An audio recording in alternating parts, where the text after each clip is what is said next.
And welcome all of you in this video. So आज की video में हम जा रहे हैं कुछ नए चीज़ों को समझने। आई होप आपको थंबनेल से पता चल गया होगा कि हम बेसिकली क्या पढ़ने जा रहे हैं। तो आज हम जा रहे हैं नेविगेशन सीखने की। रिएक्ट का तो बेसिकली हमें कंपोनेंट पता है कि रिएक्ट में क्या चीज़ होंगे। हमने स्टैटिक फाइल बनाना सीख लिया, हमने कंपोनेंट समझ लिए, हम उसमें से एक पेज बना लेते हैं। लेकिन नेविगेशन कैसे करें? यानी मान लो कि जब नैप बार पे हम जाते हैं, कोई भी एक वेबसाइट पे जाओ तो वहाँ पे क्या होता है, नैप बार होता है। नैप बार में होम होता है, अबाउट होता है, ब्लॉग होता है, कॉन्टैक्ट अस होता है। ठीक है, अब हम रिएक्ट की हेल्प से ये कैसे करें कि कोई पर्सन अगर होम पे क्लिक करे तो होम वाले पेज पे चले जाए, अबाउट पे क्लिक करे तो अबाउट वाले पेज पे चले जाए, कॉन्टैक्टस पे क्लिक करे तो कॉन्टैक्टस वाले पेज पे चले जाए। तो इसी को कहते हैं नेविगेशन। अभी भी जिनको समझ में नहीं आया कि नेविगेशन क्या होता है, तो मैं बेसिकली एक वेबसाइट पे लेके जाकर दिखाता हूँ तुम्हें कि किस तरीके से नेविगेशन काम करता है रिएक्ट में। फिर हम बेसिक से नेविगेशन को सीखेंगे, किस तरीके से अपने वेबसाइट में नेविगेशन को हम ऐड कर सकते हैं।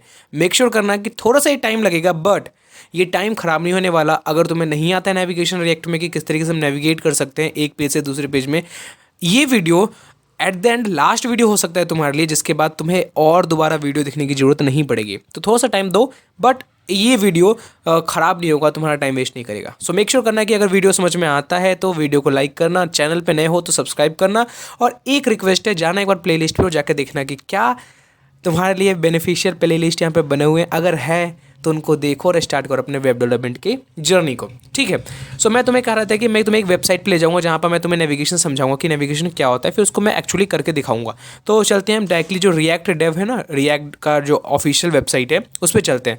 देखो ये रहा रिएक्ट का ऑफिशियल वेबसाइट। इस पर क्या होता है, जैसे हम लर्न पे क्लिक करते हैं तो कहता है लर्न का एक नया पेज देखो खुल गया। यहाँ पर देखते रहना इसके URL को। रेफरेंस पे क्लिक कर दे तो रेफरेंस का खुल गया, कम्युनिटी पे कर दे तो कम्युनिटी का खुल गया, ब्लॉग पे कर दे तो ब्लॉग का खुल गया।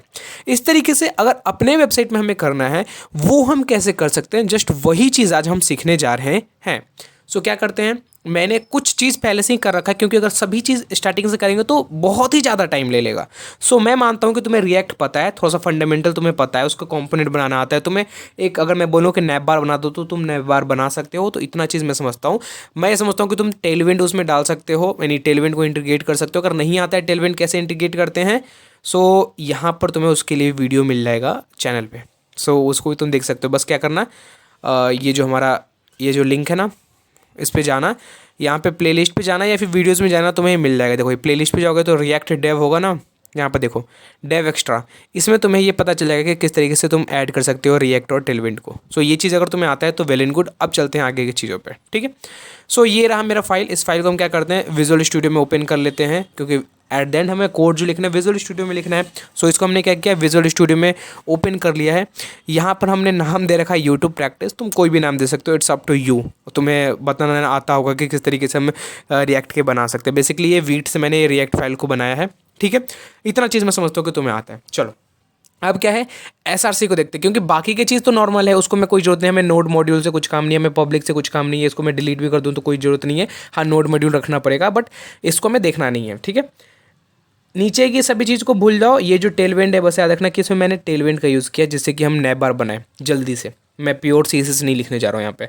तो टेलविंड यहाँ पर नहीं आता है, तो मैंने बता दिया कि टेलविंड को तुम कहाँ से देख सकते हो, कि कैसे हम इंटीग्रेट कर सकते हो, तो वो भी देख सकते हो। चलो SRC में चलते हैं। सो SRC डायरेक्टरी, वहाँ पर अभी बेसिकली दो हमारे पास फोल्डर है। एक main.jsx, जिसको मैं अगर दिखाऊं तो नॉर्मली क्या है, जो नॉर्मली कोड रहता है ना मेन में, वो लिखा हुआ है। इंपोर्ट रिएक्ट का रखा है, रिएक्ट डॉम का रखा है, एक ऐप इंपोर्ट कर रखा है जो कि अभी बनानी है, लेकिन यहाँ पर हम ऐप डायरेक्टरी भी बनाने वाले हैं, और index.css को यहाँ पर इंपोर्ट किया गया। बाकी के नॉर्मल जो चीज़ लिखा हुआ है वो लिखा हुआ है। ठीक है, यहाँ पर मैंने ऐप को यहाँ इंपोर्ट कर दिया, यहाँ पर भी ऐप डाल दिया। तो ये क्या करते हैं, यहाँ पर एक ऐप एक्चुअली में बना ही लेते हैं। तो क्या करते हैं हम, app.jsx। ठीक है, सो इतना चीज़ अभी मैंने कर लिया। अब क्या करना है, मुझे एक नैप बार बनाना है, क्योंकि नैप बार बनाऊंगा तभी तो हम एक टैब पेज से दूसरे पेज पे जा सकता हूँ। ठीक है, सो नैप बार बनाते हैं, और नैप बार बनाने के लिए हम क्या करेंगे, कंपोनेंट बनाएंगे। आई होप ये चीज़ पता होगा कंपोनेंट क्या होता है। सो हम क्या करते हैं, कंपोनेंट बना लेते हैं रिएक्ट में। जैसे ही कंपोनेंट बनाए, यहाँ पर हम क्या कर लेंगे, एक नया फाइल बनाते हैं, जो कि क्या होगा, navbar.jsx। I hope it's clear. ठीक है, सो अब क्या करते हैं, navbar.jsx हो गया, इसमें RFC लगा लेते हैं। जिनको नहीं पता RFC क्या है, रिएक्ट एरो फंक्शन है। अगर तुम्हारे में एक्सटेंशन नहीं डाउनलोड है तो नहीं काम करेगा। एक सेकेंड, क्या लिखना है हमें, RAFCE। ठीक है। सो बेसिकली ये नॉर्मली लिख के तुम्हें दे देगा ऑटोमेटिक, तुम मैन्युअली भी लिख सकते हो, बट ये अगर तुम एक्सटेंशन डाउनलोड कर लोगे तो वो ज़्यादा हेल्पफुल रहेगा। एक्सटेंशन कौन सा है, अगर पूछोगे कि एक्सटेंशन कौन सा जिससे किया जाएगा, तो वो क्या है, ES7 react Redux react native snippets. तो ये तुम्हें हेल्प करेगा इस तरीके के लिखने के लिए, ठीक है। जो कि हाँ एट द एंड अगर तुम प्रोग्रामर हो तो ये चीज़ तुम्हारे लिए बहुत बेनिफिट है, तुम्हें बार बार ये चीज़ लिखना नहीं पड़ेगा, तुम बस RAFC करोगे, रिएक्ट फंक्शन स्टार्ट हो जाएगा, ठीक है। सो यहाँ पर हम नैप बार हो गया। अब इस नैप बार को हम और अच्छे से बनाएंगे, ठीक है, लेकिन उससे पहले हम क्या करते हैं, पेजेस बनाते हैं। अब पेजेस क्या, मैं समझाता हूँ पेजेस क्या। जैसे मैंने बोला कि इस वेबसाइट पे अगर हम गए थे, जैसे रिएक्ट वाला जो वेबसाइट था, सो मैं यहाँ पे फिर से अगर रिएक्ट के डेव को ओपन कर लूँ तो देखो यहाँ पे क्या था, अलग अलग पेज बना हुआ था। एक लर्न का पेज होगा, एक रेफरेंस का पेज होगा, एक कम्युनिटी का पेज होगा, एक ब्लॉग का पेज होगा। वैसे ही अपने वेबसाइट में हम चाहते हैं कि एक होम का हो, एक अबाउट का हो, एक ब्लॉग का हो, एक कॉन्टैक्टर्स का हो। तो उसके लिए हमें पेज बनाना पड़ेगा ना, वो हम कॉम्पोनेंट में तो डाल नहीं सकते, क्योंकि कॉम्पोनेंट में हम वही चीज़ डालते हैं जिसको हम बार बार रिपीट करें। हम पेज को बार बार रिपीट नहीं करेंगे ना। होम अगर एक पेज बन गया तो होम को होम ही रहने देंगे, नहीं कि होम वाला पेज वापस हम कहीं और रिपीट करेंगे, नहीं, ऐसा नहीं होने वाला। सो उसको हम कंपोनेंट में बनाने की जगह हम क्या करेंगे, एक नया फोल्डर बनाएंगे जिसका नाम देंगे पेजेस, जिसमें अलग ही पेजेस हो पूरा, यानी home page, about us page, ये सब चीज़ें रहे। यहाँ पर हम क्या कर लेते हैं, पेज बना लेते हैं। ये किसमें बना रहा हूँ मैं, इसमें बना रहा हूँ, ठीक है, पेजेस वाले में। तो home.jsx, I hope it's clear. अगला अगला कौन सा चाहिए हमें, अबाउट चाहिए, तो about.jsx कर देता हूँ, about.jsx, JSX है ना, ठीक है। नेक्स्ट जितने भी तुम्हें पेज चाहिए ना, सारे पेज तुम यहाँ से बना सकते हो। जैसे ब्लॉग चाहिए तो मुझे blog.jsx, लास्ट एक और बना लेते हैं जो होगा कॉन्टैक्ट अस। तुम्हें इससे ज़्यादा बनाना है तुम वो भी बना सकते हो, बट बोला तुम जितना, मतलब मुझे तो बस समझाना है कि तुम्हें समझ में आ जाना चाहिए, और उसके बाद तुम खुद जितना मन जितना बना सकते हो, क्योंकि रट्टाफिकेशन थोड़ी करना है। वेब डेवलपमेंट में है तो रट्टाफिकेशन नहीं काम करेगा। सो अभी तक मैंने क्या किया, एक पेज फोल्डर बनाया जिसमें मैंने कुछ फोल्डर्स बनाए, एक अबाउट का, एक ब्लॉग का, एक कॉन्टैक्टर्स का, एक होम का। अब क्या करते हैं, सभी में RFC चला देते हैं। RFC से क्या हो जाएगा, एक नॉर्मली हमारे पास पेज आ जाएगा जिसमें हमें कोड लिखने की जरूरत नहीं पड़ेगा। तो ये रहा RAFC, जिससे कि नॉर्मली होम का ये बन गया स्निपेट्स। यहाँ पर भी RAFCE, और आई होप मैंने बता दिया कि तुम ये कैसे यूज़ कर सकते हो। तुम्हें एक एक्सटेंशन डाउनलोड करना पड़ेगा। तो मैंने ये तीनों में चला दिया, अबाउट में, ब्लॉग में, सभी में, ठीक है। सो यहाँ पर बन चुका है। अब क्या होगा, अब जब हम अपने सारे कोड लिख लेंगे ना तो कुछ इस तरीके से होगा कि हम अबाउट पे क्लिक करेंगे तो यहाँ पर अबाउट वाला ये पेज खुलेगा और वहाँ पर हमें अबाउट लिखा हुआ दिखेगा। ब्लॉग वाला पेज खुलेगा तो ब्लॉग लिखा हुआ दिखेगा, ठीक है। कॉन्टैक्टस वाला खुलेगा तो कॉन्टैक्ट लिखा हुआ दिखेगा, और होम वाला खुलेगा तो क्या होगा, होम लिखा हुआ दिखेगा। सो बेसिकली ये चीज़ हो चुका है। अब इसको बंद कर देते हैं, परेशान ना करें होम पेजेस वाला, तो इसको बंद कर दिया हमने, ठीक है। अब हम चलते हैं बेसिकली अपना काम करने नैप बार पे। अब नैप बार पे काम करने के लिए हम क्या करते हैं, इसको बड़ा ही करते हैं, और मैं तुम्हें दिखाता हूँ किस तरीके से हम क्या करेंगे। बहुत अच्छा मैं नैप बार बनाने नहीं जा रहा हूँ, मैं सिर्फ समझाने जा रहा हूँ। तो इसलिए हम क्या करेंगे, नैप बार उतना भी अच्छा ना हो लेकिन हमें समझ में आ जाए। तो हम क्या करते हैं, यहाँ पे नैप लगाते हैं और स्टार्ट करते हैं। बेसिकली इसमें मैं टेलविंड यूज़ करने जा रहा हूँ। आई होप आपको ही पता होगा कि टेलविंड क्या होता है। अगर नहीं पता तो टेलविंड की वीडियोस जल्दी आने वाले प्लेलिस्ट को विजिट कर लेना। चलो अब देखते रहो मैंने क्या किया, मैंने UL टैग लगा रहा हूँ, और आई होप ये चीज़ पता है। अगर तुम नेविगेशन आ रहे हो तो नेविगेशन में इतना चीज़ तुम्हें पता होगा, तभी आई होप इसमें तुम आए हो। अगर नहीं पता तो पहले इसको सीखो, बेसिक वाला वीडियो तुम्हें प्लेलिस्ट में मिल जाएंगे और वहाँ से ले लेना। देखो यहाँ से लिस्ट मैंने बनाया, पहले मैं होम कर दिया, दूसरे में अबाउट, तीसरे में कॉन्टैक्टस डाल देते हैं, कॉन्टैक्ट का डाल देते हैं, और लास्ट में डाल देते हैं ब्लॉग, ठीक है। तो ये चीज़ हो चुका है। अगर इसको हम रन करें रन डेव से, तो मैंने कंट्रोल और बैकटिक से मैंने क्या कर रहा हूँ, स्टार्ट कर रहा हूँ, रन डेव कर रहा हूँ, यानी सर्वर को स्टार्ट करो। तो NPM रन डेव, तो क्या होगा, डेवलपमेंट मेरा स्टार्ट हो जाएगा और मुझे फोल्डर में खुल जाएगा। अभी देखो खुल नहीं रहा क्योंकि मैं अभी इस डायरेक्टरी में हूँ नहीं। तो मैं क्या करूँगा, CD से पहले उस डायरेक्टरी में जाऊँगा, ठीक है, और फिर उसके बाद करूँगा NPM रन डेव। अब क्या होगा, ये ओपन हो जाएगा और मेरे को एक पॉट मिल जाएगा, उस पॉट पे मुझे ओपन कर लेना है। सो जस्ट इस पॉट पे हम ओपन कर लेते हैं, और एरा हमारा इसमें खुल चुका है, ठीक है। अब यहाँ पर क्या है, हमें कोई चीज़ नहीं दिख रहा। आई होप कोई चीज़ मिस्टेक हो रखा है जिसके कारण ये चीज़ हमें नहीं दिख रहा। तो इसको मैं इंस्पेक्ट करके एक बार चेक कर लेता हूँ कि क्या दिक्कत आ रखा है। SRC app.jsx does not provide an export name, ठीक है। आई थिंक यहाँ पे क्या है, app.jsx में कुछ इश्यूज़ हैं। हम देखते हैं app.jsx को। देखो यहाँ पे app.jsx, अब इसमें कुछ नहीं लिख रखा है ना, इसी कारण से हो रहा है। तो इसमें भी हम क्या कर देते हैं, app.jsx में RFC चला देते हैं, ठीक है। RFC में हम क्या करते हैं, यहाँ देखो डिव के बीच में हम क्या करते हैं, इस नैप बार को डाल देते हैं जिससे कि हमारा नैप बार दिखने लगे सभी को। तो नैप बार किया, ऑटोमेटिक इसने क्या किया, इस नैप बार को उठा के लेकर आ गया। कहाँ से उठाया है वो देख लो तुम, कंपोनेंट से, यानी कंपोनेंट से नैप बार को उठा के लेकर आया। अब हम जाके इस पर देखेंगे तो क्या होगा, हमें नैप बार दिखेगा। यहाँ पे देखो नैप बार दिख रहा है, बट क्या है डिज़ाइनिंग स्टाइलिश में नहीं है, मतलब नैप बार तो अलग तरीके से होना चाहिए ना, ये इस तरीके से कॉलम वाइज है, रॉ वाइज होना चाहिए। तो उसको हम करने के लिए हम क्या करेंगे, अब करेंगे हम स्टाइल का यूज़, और इसको मैं कर लेता हूँ थोड़ा सा छोटा जिससे कि तुम्हें दिखे भी और हम काम भी करते रहें। ठीक है, सो हम चलते हैं कौन से वाले फोल्डर पे, हम चलते हैं navbar.jsx पे चलते हैं, और हम लगाते हैं टेलविंड का थोड़ा सा फंडा, जो टेलविंड हमारे लिए हेल्पफुल करेगा। तो यूएल में मैं लगा रहा हूँ क्लास नेम में, पहले तो फ्लेक्स लगा रहा हूँ, फिर बीजी लगा रहा हूँ, बीजी ब्लू लगा रहा हूँ 400।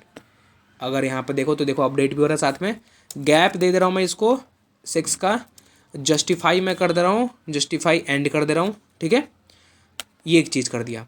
और भी कुछ करना चाहो तो मैं क्या करूँगा, हर LI पे हवर दे देता हूँ, मतलब उस पर अगर हम हवर करें, क्लास नेम में दे देता हूँ, क्लास नेम हवर क्या कर देता हूँ, यहाँ पे बड़ा करके तुम देख लो इसे। देखो मैं क्या कर रहा हूँ, LI में हवर दे रहा हूँ, और हवर में मैं क्या दे रहा हूँ, मैं कर रहा हूँ इसका जो टेक्स्ट हो ना, टेक्स्ट हो, ठीक है, वो टेक्स्ट क्या हो जाए, टेक्स्ट वाइट हो जाए, सॉरी ग्रे हो जाए, थोड़ा सा ग्रे 50 कर देता हूँ। और सेम इस चीज़ को मैं कॉपी कर लेता हूँ और सभी में पेस्ट कर देता हूँ, क्योंकि मुझे सभी में ये चाहिए कि उस पर जैसे ही कोई हवर करे उसका कलर क्या हो जाए, ग्रे हो जाए थोड़ा सा। आई होप ये चीज़ समझ में आ रहा है। ठीक है, और अगर नहीं समझ में आ रहा तो टेलविंड सीखो, टेलविंड काम करेगा, तुम्हें बहुत ज़्यादा ही काम करेगा। तुम अगर प्योर लिखोगे ना तो उसमें दिक्कत होंगे बहुत सारे टाइम।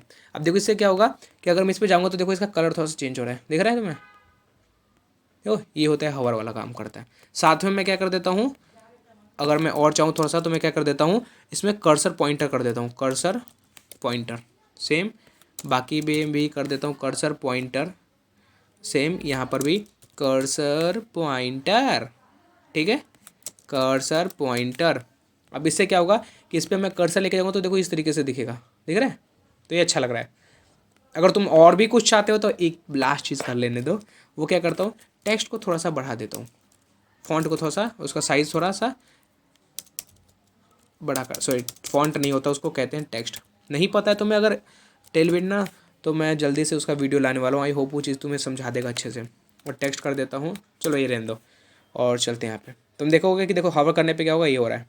अब हमें क्या चाहिए कि मैं होम पे क्लिक करूँ तो यहाँ पर होम खुल जाए, अबाउट पे क्लिक करूँ तो यहाँ पर अबाउट खुल जाए, यहाँ पे कॉन्टैक्ट पे क्लिक करो तो क्या हो जाए, यहाँ पे कॉन्टैक्ट खुल जाए, और ब्लॉग पे क्लिक करो तो ब्लॉग खुल जाए। अब इसके लिए करने के लिए हमें कुछ चीज़ों की जरूरत पड़ेगी। अब मेरे साथ वो चीज़ें देखते रहो तुम। ठीक है, अब फोल्डर यहाँ पर मैं फाइल्स को फिर से खोल लेता हूँ, और बेसिकली मैंने क्या किया, यहाँ पे नैप बार बना लिया विथ स्टाइल। अब क्या करना है मेरे साथ वो करते रहो। देखो चलो पहले app.jsx के पास पहुँच गए यहाँ पर। अब कंट्रोल बैक टिक से अपना टर्मिनल खोलो, और एक चीज़ इंस्टॉल करने के लिए कह रहा हूँ, मतलब इंस्टॉल करने के लिए वो मेरे साथ करो, क्या npmi, और क्या करना है, रिएक्ट राउटर डॉम। ठीक है, ये क्या करता है, ये ना तुम्हें नेविगेशन करने में हेल्पफुल करता है। तो यहाँ पे तुम मेक श्योर करने वाले कि इसको तुम डाउनलोड कर लो, क्या npm रिएक्ट राउटर डॉम। अब ये कर लिया, अब कुछ मत करो, app.jsx में इसको इंपोर्ट कर लो। इंपोर्ट कैसे करना है वो समझो। इंपोर्ट करना है क्या, पहले करना है ब्राउज़र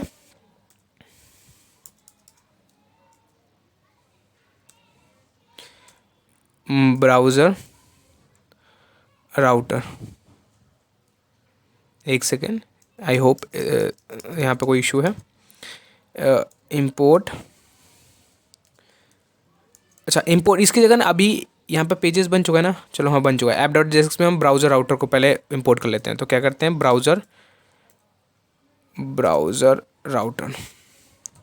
राउटर, ठीक है, इसको इंपोर्ट करो, साथ में राउट्स को इंपोर्ट करो, राउट्स, और एट देन एक और करो जिसको हम कहते हैं राउट। ये राउट्स है, ये राउट है, ठीक है। कहाँ से इंपोर्ट करो, from React Router DOM, browser router. ये आई थिंक मुझे इसमें थोड़ा सा दिक्कत लग रहा है, ब्राउज राउटर है, ब्राउज़र राउटर है, इसको मैं थोड़ा सा अगर एक बार गूगल पे चेक कर लूँ तो एक बार चेक कर लेते हैं। इशू होकर बाई चांस कभी हो ना, नाम में कन्फ्यूज़न, वैसे ही ब्राउज राउटर है, ब्राउज़र राउटर कुछ है। तो यहाँ पर मैं देखता हूँ तो आई होप मुझे बता देगा ये कहीं पर। ब्राउज़र राउटर है सही से, ब्राउज़र राउटर। चेक करते हैं यहाँ पे इन रिएक्ट, ये चीज़ देख लेना। अगर बाई चांस कभी ऐसे इश्यूज आते हैं ना तो तुम यहाँ पे देख सकते हो। ब्राउज़र राउटर है, देखो ब्राउज़र राउटर, ठीक है, ब्राउज़र राउटर, ठीक है। ये चीज़ हो गया ब्राउज़र राउटर।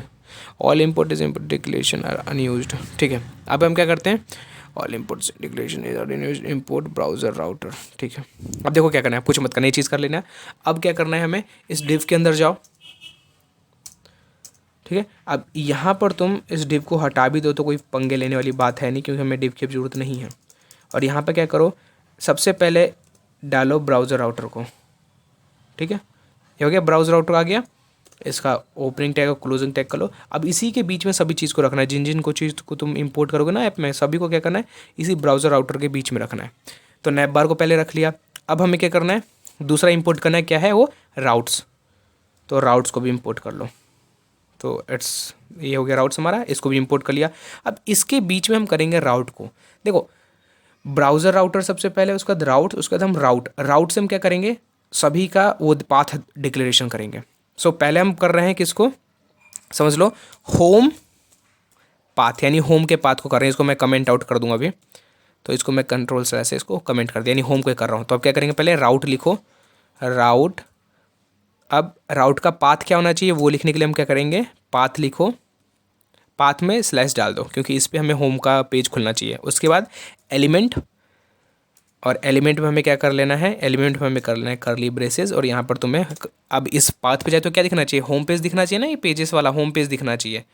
तो इसके लिए हम क्या करेंगे, यहाँ पर हम डाल देंगे होम, HOM। अब ऑटोमेटिक देखो यहाँ पर आगे इस पर करोगे तो क्या होगा, ऑटोमेटिक होम यहाँ पर आ भी जाएगा। हो गया, और यहाँ पर कर दो इसको क्लोज, ठीक है। ये हो चीज़ हो चुका है। अब नीचे चलो, अब इसी को कॉपी भी कर सकते हो, क्योंकि हमें सभी को इसी तरीके से करना है। तो इसी को कॉपी कर लो और करते रहो, बस यहाँ पे हम पाथ चेंज करते रहेंगे। जैसे यहाँ पर मुझे अब चाहिए अबाउट का, तो यहाँ पे लिख दूंगा अबाउट। अगले मुझे कॉन्टैक्ट का चाहिए तो कॉन्टैक्ट लिख दूंगा, कॉन्टैक्ट। अगले मुझे कुछ और चाहिए जो कि मेरा था ब्लॉग, तो यहाँ पे मैं क्या लिख दूंगा, ब्लॉग। और यहाँ पर होम की जगह मैं चाहता हूँ कि जैसे अबाउट, कोई अबाउट वाले इस पाथ पे जाए तो क्या हुआ, अबाउट पेज दिखे। तो यहाँ पे मैं क्या कर दूंगा, अबाउट, और इस पर क्लिक करने से क्या होगा, ये अबाउट ऊपर देखो, ये अबाउट यहाँ पर इम्पोर्ट भी हो जाएगा। तो ये चीज़ याद रखना, किस तरीके से करोगे तो हो जाएगा, अदरवाइज़ नहीं होता तुम्हारे में। सो तुम खुद भी इंपोर्ट कर सकते हो, इतना तो तुम्हें चीज़ पता होगा आई थिंक, ठीक है। अब यहाँ पे क्या करते हैं, कॉन्टैक्ट वाला है तो इसमें क्या करते हैं, कॉन्टैक्ट पेज को लेकर आ जाते हैं, और एट द एंड ब्लॉग वाले पेज को लेकर आ जाते हैं। सो यहाँ पर ब्लॉग पेज आ चुका है। सो यहाँ पर वाला काम हो चुका है, सभी राउट को हमने कंप्लीट कर दिया, सभी चीज़ को हमने कंप्लीट कर दिया। अब हमें क्या करना है वो समझो। अब हमें काम करना है कुछ और अच्छा सा। अभी भी तुम इसको अगर जाकर देखोगे ना, अगर इसको मैं रन डेव करूँ, देखो यहाँ पर एक सेकेंड, यहाँ पर नहीं चल रहा, इसको हम करते हैं अरे यार एक सेकेंड, NPM रन डेव, तो अभी भी चलेगा और हमें देखो राउट्स दिखेंगे। लेकिन अभी हमें कुछ और भी चीज़ करना है। इसको यहाँ चलते हैं और रिफ़्रेश करते हैं वापस से। ये रिफ़्रेश होने के बाद ये दिख नहीं रहा, क्यों नहीं दिख रहा, ये चेक करते हैं थोड़ा सा। और यहाँ पर हम कंसोल में जाते हैं, कंसोल बताएगा कि किस कारण से दिक्कत आ रहा है। अच्छा, ये ब्राउज़ राउटर वाला ही अभी भी दिक्कत कर रहा है। देखते हैं ब्राउज़ राउटर क्या कर रहा है, क्यों हो रखा है। बेसिकली यहाँ पर जो दिक्कत है ना वो क्या है, ब्राउज़ राउटर में दिक्कत हो रहा है। तो उसको चलते हैं एक बार, देखते हैं कि क्या इसमें फिर से क्या इशू आ गया। मेरे को लगता है कि उसका कोई ना और भी चीज़ हमें लिखना पड़ेगा। ब्राउज़र राउटर ना अच्छा नहीं, मतलब वो उसकी जगह कुछ और। अच्छा हाँ, याद आया, ब्राउज़र राउटर होता है, ब्राउज़र राउटर होता है, BROWACR, ब्राउज़र राउटर होता है। तो यहाँ पे ब्राउज़र राउटर को कर देना। एक बस एक चीज़ ये थोड़ा सा एक बार चेक कर लेना कि ये गलती नहीं हुआ है। यहाँ पे कंट्रोल V करके सो मैंने पेस्ट कर दिया, देखो ब्राउज़र BROWACR, ठीक है, ये कर लेना। बाकी के सब चीज़ अभी तक सही है। यहाँ पर भी नीचे ब्राउज़र राउटर था, तो इसको भी हम क्या कर लेते हैं, वापस इसका जो स्पेलिंग में दिक्कत था वो हम सही कर लेते हैं, ठीक है। अब हम चल के देखेंगे यहाँ पर ना, तो अब आई थिंक इशू नहीं आनी चाहिए। और देखो यहाँ पे इशू नहीं आ रही। अब तुम यहाँ पे चेक करोगे तो देखो यहाँ पर अगर तुम खोलते हो ये वाला, तो होम वाला तुम्हें दिखेगा, दिख रहा है। अगर तुम खोलते हो URL में अबाउट, देखो अबाउट, तो तुम्हें अबाउट दिखेगा, ठीक है। और अगर तुम अब चाहते हो कोई और पेज खोलना, जैसे कॉन्टैक्ट अस का खोलना है, कॉन्टैक्ट का, तो कॉन्टैक्ट करते हो तो क्या होगा, कॉन्टैक्ट वाला यहाँ पे तुम्हें दिख रहा है यहाँ पे चीज़ अभी हो चुका है। लेकिन अब हम चाहते हैं कि इस पर क्लिक करने के बाद ये सारी चीज़ फंक्शन, लेकिन अभी नहीं हो रहा है यहाँ पे देखो, इस पर क्लिक करके नहीं हो रहा। तो वो करने के लिए हमें क्या करना है, वापस से अपने कोड में जाओ, कोड एडिटर में, और नैप बार पे जाओ। नैप बार पे जाके क्या करो, कुछ मत करो, इसमें एक चीज़ लगाना है तुम्हें, लिंक लगाना है। जैसे ये होम है, यहाँ पर एक तुम नया टैग लगाओ जिसको हम कहते हैं लिंक, जो कि रिएक्ट से आता है, लिंक टैग, कैपिटल L, याद रखना। लिंक टैग क्या करता है, इसमें तुम बताओ कि कौन से पाथ पे भेजना है इस पर क्लिक करने के बाद। तो लिंक टैग में 2 जो होता है ना, वो पाथ को डिक्लेरेशन करता है। तो हम चाहते हैं कि लिंक होम पे जैसे कोई क्लिक करे तो इस वाले पाथ पे भेज दिया जाए। सो ये कर दिया मैंने, और यहाँ पर इस होम को उठाकर यहाँ पर डाल देते हैं। आई होप ये चीज़ क्लियर हो गया। ये LI के अंदर ही किया है मैंने सारी चीज़। सेम यहाँ पर कर दो लिंक, ठीक है। 2 में बताओ पाथ, कौन से पाथ पे भेजना है, और मुझे पाथ भेजना है अबाउट वाले पे, यहाँ पे सॉरी, अबाउट पे। तो अबाउट भेज देते हैं इसको, अबाउट, ठीक है। यहाँ पर हम क्या करते हैं, क्लोज करते हैं, ऑटोमेटिक लिंक का दूसरा आ गया। अब इसको अबाउट को उठाते हैं, 1 सेकेंड, इसको करते हैं सेलेक्ट, और इसको उठा के और यहाँ पर नहीं, यहाँ पर डाल देते हैं, ठीक है। नेक्स्ट, नीचे कॉन्टैक्ट वाले के साथ भी यही करते हैं, ब्लॉग वाले के साथ भी यही करते हैं। सो यहाँ पर मैंने लिंक लगाया, लिंक के बाद क्या करूँगा, 2 में पाथ डिक्लेयर करूँगा कि कौन सा पाथ यूज़ करना है इसको पाथ भेजना है कॉन्टैक्ट के पाथ पे, कॉन्टैक्ट, ठीक है। सो यहाँ पर हो चुका है, इसको मैं करूँगा क्लोज, और जैसे ही क्लोज करूँगा लिंक टैग वापस क्लोज हो गया इसका ऑटोमेटिक एब्रिविएशन के कारण। और इसको हम क्या करते हैं, वापस इसको उठाते हैं और यहाँ पर हम डाल देते हैं। अरे यहाँ पे क्यों कहीं चला गया यार, यहाँ पे, ठीक है। अब लास्ट हमारा ब्लॉग का, इसका दिमाग क्या होगा, ये हो गया सारा काम। अब हम डायरेक्टली यूज़ करके देखेंगे कि यूज़ हो रहा है एक्चुअली में या नहीं हो रहा है। लिंक 2 में हम क्या करेंगे, पाथ को डिक्लेयर करेंगे। पाथ में हम क्या करना है, ब्लॉग, BLOG, ब्लॉग, ठीक है। यहाँ पे इसको बंद करते हैं, यहाँ पर इस ब्लॉग को उठाकर पटक देते हैं इस वाली जगह पे, ठीक है। यहाँ पर आ चुका है। अब हमें क्या हो गया, सभी चीज़ हो चुका है। लेकिन अभी भी हम यहाँ पे जाएंगे तो एक मिस्टेक दिखेगा, और रिफ्रेश जैसे ही करोगे तो क्या होगा, ये सब चीज़ गायब हो जाएगा। क्यों? क्योंकि यहाँ पे एक मिस्टेक है, नहीं हुआ गायब, काम कर रहा है, चेक करते हैं। हाँ काम कर रहा है, लेकिन तुम्हारे में अगर बाई चांस हो ना, तो एक चीज़ करना, मतलब ऐसे मैंने ना ऑटोमेटिक उसने लिंक को डाल दिया, तुम्हारे में हो सकता है कि नहीं काम करे, तो उस टाइम पे देख लेना कि क्या ये जो लिंक हमने यूज़ किया यहाँ पे इंपोर्ट है, यहाँ पे एमिट एब्रिविएशन ने ऑटोमेटिक यहाँ पर लिंक को इंपोर्ट कर दिया। लेकिन अगर तुम में नहीं हो तो ये मिस्टेक कर सकते हैं, नहीं दिक्कत कर सकता है। तो देख लेना कि क्या यहाँ पे इंपोर्ट हो चुका है ये लिंक है, नहीं, अगर नहीं है तो इसको इंपोर्ट कर लेना, उसके बाद काम करने लगेगा। देखो होम पे क्लिक करूँगा तो देखो होम खुल गया, यहाँ पे गौर करते रहना। अबाउट पे करता हूँ तो अबाउट पेज खुल गया, कॉन्टैक्ट पे क्लिक करता हूँ कॉन्टैक्ट पेज खुल गया, ब्लॉग पे क्लिक करता हूँ ब्लॉग पेज खुल गया, और ऐसे ही बहुत सारे अगर मेरे पास होते हैं ना नेविगेशन में, तो वो भी ओपन हो जाते हैं। सो आई होप ये चीज़ समझ में आ गया होगा कि हम किस तरीके से नेविगेशन को कंट्रोल कर सकते हैं इन रिएक्ट। अगर वीडियो समझ में आया, वीडियो अच्छा लगा, वीडियो करना लाइक, चैनल पे नए हो चैनल पे करना सब्सक्राइब, प्लेलिस्ट पे जाकर विजिट करना। बहुत सारे ऐसे चीज़ें मिलेंगे, ऐसे वीडियोज़ मिलेंगे जो कि तुम्हारे लिए बेनिफिशियल होंगे। सो उसको भी जाकर देख लेना, दोस्तों में शेयर करो वीडियो को अगर वीडियो अच्छा लगता है तो।